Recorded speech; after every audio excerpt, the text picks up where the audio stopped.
ډېر دې خفه کړ داسې لاړ د دنیا نه و مفتي صاحب ستا جدایي درته ګرانه و مفتي صاحب ستا جدایي درته ګرانه ډېر دې خفه کړ داسې لاړ د دنیا نه و مفتي صاحب ستا جدایي درته ګرانه و مفتي صاحب ستا جدایي درته ګرانه په مرګ دې ډېر عالم خفا دی غم دې لوی غرد برداشت نه دی په مرګ دې ډېر عالم خفا. السلام علیکم زما ګران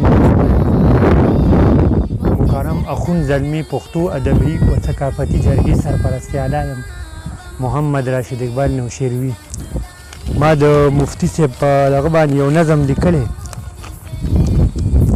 مفتی سردار علي بچي د یتیمان پاتې شول، بېنوا د مور پلار هم روریان پاتې شول.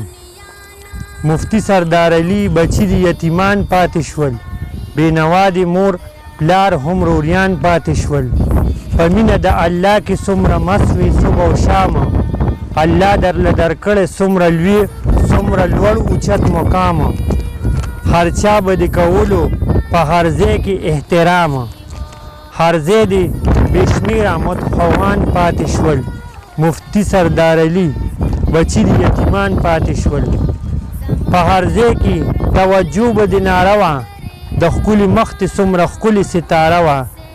یو ځل ته وې راغلې مونږه کړې مشاعره وه، بس ستا یادونه زمونږه په بیان پاتې شول. مفتی سردار علي بچي د یتیمان پاتې شول. وی قابل الله درکړو مقام د شهادت، یو چینه موجود وي د علم د وحدت. ظالمانو وکړو ظلم پتا د ډېر ظلمت، په ضلالت په غلاظت کې شرمېدلي قاتلان پاتې شول. مفتی سردار علي بچي د یتیمان پاتې شول. په علم کې الله درکړی تاسې و داسې و کمال، هر بیان دې و ډک کړی د اثر ذوالجلال.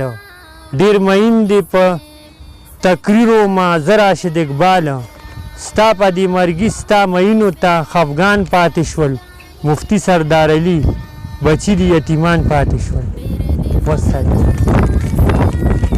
دنیا نا و مفتی صاحب ستا جدائی درته ګرانه و مفتی صاحب ستا جدائی درته ګرانه ډېر دې خفه کړ داسې لاړ د دنیا نه و مفتی صاحب ستا جدائی درته ګرانه و مفتی صاحب ستا جدائی درته ګرانه ډېر دې خفه کړ داسې لاړ د دنیا نه و مفتی صاحب ستا جدائی درته ګرانه و مفتی صاحب ستا جدائی درته ګرانه په مرګ دې ډېر عالم خفا دی غم دې لوی غرد برداشت نه دی په مرګ دې ډېر عالم خفا دی